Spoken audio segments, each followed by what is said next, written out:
او دا کسان هم دوی دا حد نه تېروتونکي دي.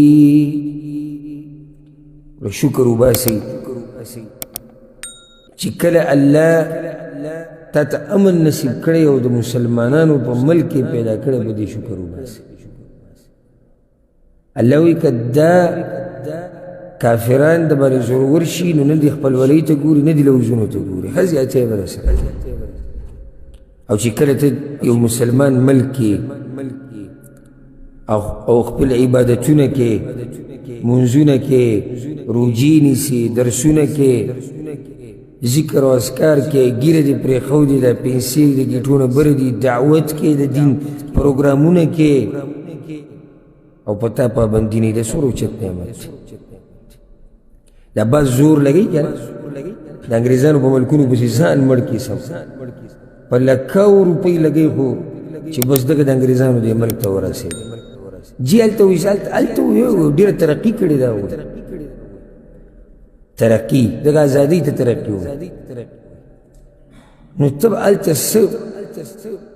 به وکړي چې دلته لاړ شي صرف د دنیا دپاره ته ځې هغه ملکونو ته د خپلو ملکونو ګوره قدر وکړي دلته وګوره د مسلمانانو موږ چې دا بار بار وایو چې د مسلمانانو د بادشاهیانو خلاف دا بغاوت دا ناروا دی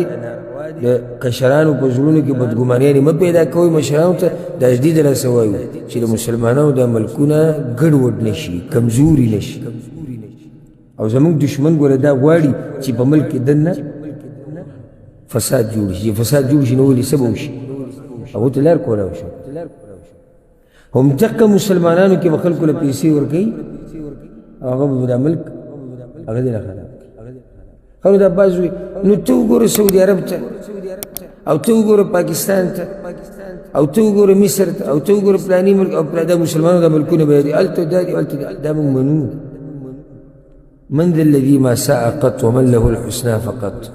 څوک دی چې د سره یې ګناه نه ده کړې او څوک دی چې ټول عمر یې نیکیانې کړي دي کمې زیاتې شتي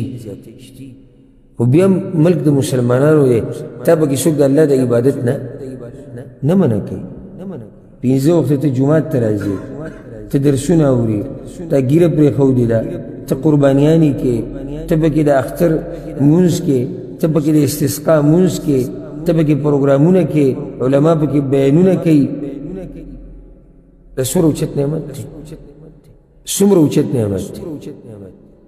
نو که چېرته یو سړی د مسلمانانو په ملکونو کې غوغا جوړه کړي او شر جوړ کړي او فساد جوړ کړي نو مخکې فساد لږ و اوس هغه فساد ډېر شو او هغه تا ته چې کوم مراعات و اسانتیا وه هغه هم څه شوه هغه هم ختمه شوه نو ته څه وکړو فایده دې وکړه که نقصان دې نقصان دې نو دا ته ویم ګوره د دې نعمتونو قدر وکړو والله ډېر اوچت نعمتو دا اوس وګوره موږ په دې ملک کې الله دې دې ملک حفاظت وکړي موږ دلته ناست یو څومره په امن او امان کې څومره ښایسته ماحول د الله په کور کې نه دا یره شته چې څوک به راباندې حمله وکړي نه دا یره شته چې څوک به دا درسونه بند کړي نه دا یره شته چې څوک به مړه کړي نه دا یره شته چې څوک به رانه د دې ټیکس والي نه بله یره شته نه بله یره شته ها اوس که موږ د ځان نه قیسې میسې شروع کړو د غلطو عقیدو د نظریاتو خبرې کوو هغه جدا مسله هغه باسړي کې مرض دی چې بندوي اوس که څوک راولګي وایي چې هغه پلانې او پلانې څه کړي دي بند کړي نه خو به پلانې او پلانې کې مرض دی قرآن او حدیث بیانو ته څوک څه وایي څوک څه وایي هېڅ ته نه نو د دې نعمتونو قدر وکړي الله دې دا نعمتونه په موږ باندې برقرار ساتي او الله دې د مسلمانانو د ملکونو د هر ملک الله حفاظت او څوک چې د مسلمانانو د ملکونو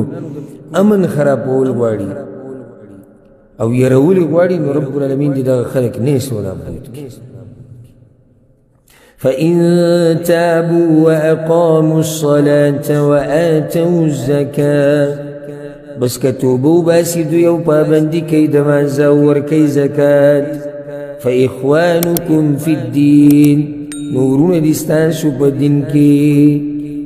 گوردلتا دا مسئلہ بیان شوا چرور ولی دا بکم بنیاد دا د دین په بنیاد د هغه خلک چې مشرکانو یعنی حکم د جنگ دی ورسره